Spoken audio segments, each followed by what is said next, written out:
ফাঁকা স্পিকারের চেয়ার দিয়ে শুরু হলো সংসদ। সাধারণ নিয়ম কি? নতুন সংসদের প্রথম অধিবেশন সাধারণত পরিচালনা করেন আগের সংসদের স্পিকার বা ডেপুটি স্পিকার, কিন্তু এবার নিয়মটাই ভেঙে গেল। কারণ আগের স্পিকার শিরীন শারমিন চৌধুরী আগেই পদত্যাগ করেছেন, আর ডেপুটি স্পিকার শামসুল হক টুকু তখন কারাগারে। ফলে সংসদের ইতিহাসে এক বিরল দৃশ্য দেখা গেল। স্পিকারের চেয়ার ফাঁকা রেখেই অধিবেশন শুরু করতে হলো। যেন অনেকটা এমন, ফুটবল ম্যাচ শুরু হয়েছে কিন্তু রেফারি এখনো মাঠে আসেননি। পরে অস্থায়ী সভাপতির মাধ্যমে স্পিকার নির্বাচনের প্রক্রিয়া শুরু হয়। অবশেষে বিএনপি নেতা মেজর অবসরপ্রাপ্ত হাফিজ উদ্দিন আহমদ স্পিকার হিসেবে নির্বাচিত হন, আর ডেপুটি স্পিকার হন ব্যারিস্টার কায়সার কামাল। স্পিকার নির্বাচনের পর প্রধানমন্ত্রী তারেক রহমান মজার কিন্তু গুরুত্বপূর্ণ একটি কথা বলেন।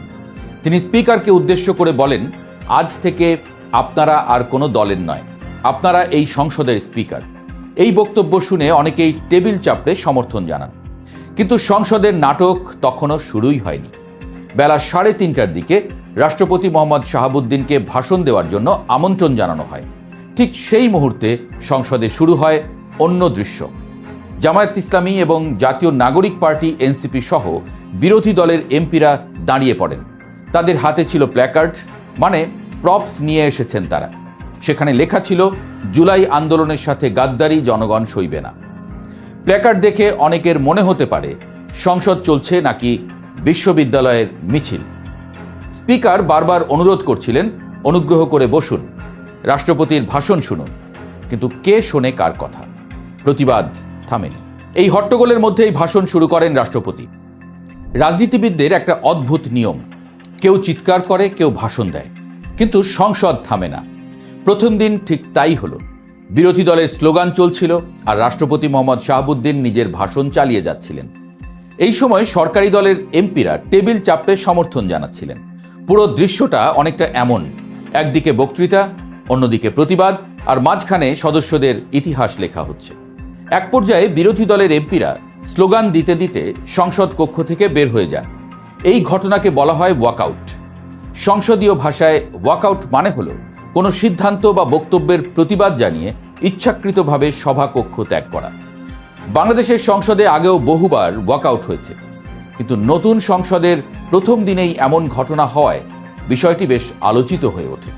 বিরোধী দলের যুক্তি ছিল পরিষ্কার, রাষ্ট্রপতি মোহাম্মদ শাহাবুদ্দিনকে নির্বাচিত করেছিল আগের আওয়ামী লীগ সরকার, তাই তারা তার ভাষণের বিরোধিতা করেছেন।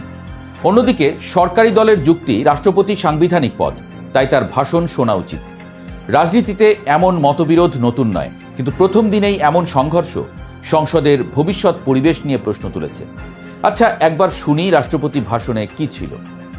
হট্টগোলের মধ্যেও রাষ্ট্রপতি ভাষণে বেশ কয়েকটি গুরুত্বপূর্ণ বিষয় উঠে আসে। তিনি বলেন, দীর্ঘ ফ্যাসিবাদী শাসনের অবসানের পর নির্বাচিত প্রতিনিধিদের নিয়ে নতুন সংসদের যাত্রা শুরু হয়েছে। তিনি মুক্তিযুদ্ধ, গণতান্ত্রিক আন্দোলন এবং বিভিন্ন রাজনৈতিক সংগ্রামে নিহতদের স্মরণ করেন।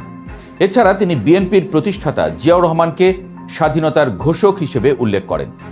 দুর্নীতি দমন ও রাজনৈতিক সংস্কারের কথাও উল্লেখ করেন তিনি। প্রথম দিন শুধু বিক্ষোভই হয়নি, আরও অনেক ঘটনা ঘটেছে। সংসদে শোক প্রস্তাব উত্থাপন করা হয়।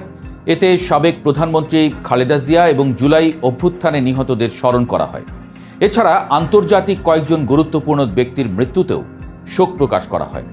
এর মধ্যে ছিলেন ভারতের সাবেক প্রধানমন্ত্রী মনমোহন সিং, ক্যাথলিক ধর্মগুরু পোপ ফ্রান্সিস এবং ইরানের সর্বোচ্চ ধর্মীয় নেতা আয়াতুল্লাহ আলী খামেনি।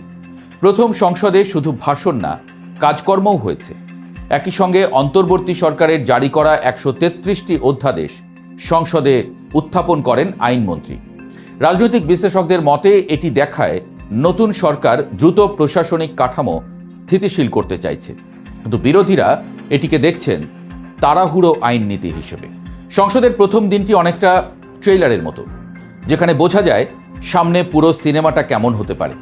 নতুন সংসদে নতুন মুখ বেশি, বিরোধী দলও নতুনভাবে সুসংগঠিত। ফলে বিতর্ক, প্রতিবাদ, উত্তেজনা সবকিছুই সামনে আরও বাড়তে পারে বলে মনে করছেন অনেক রাজনৈতিক বিশ্লেষক। ত্রয়োদশ জাতীয় সংসদের প্রথম দিনটি ছিল রাজনৈতিক নাটক, উত্তেজনা আর প্রতীকী বার্তায় ভরা। ফাঁকা স্পিকারের চেয়ার, প্ল্যাকার্ড হাতে প্রতিবাদ, রাষ্ট্রপতির ভাষণের সময় স্লোগান, আর শেষে ওয়াকআউট। সব মিলিয়ে সংসদের শুরুটা ছিল বেশ নাটকীয়, তবে রাজনীতির আসল প্রশ্ন, এই সংসদ কি সত্যিই গণতান্ত্রিক বিতর্কের কেন্দ্র হবে, নাকি এটি হয়ে উঠবে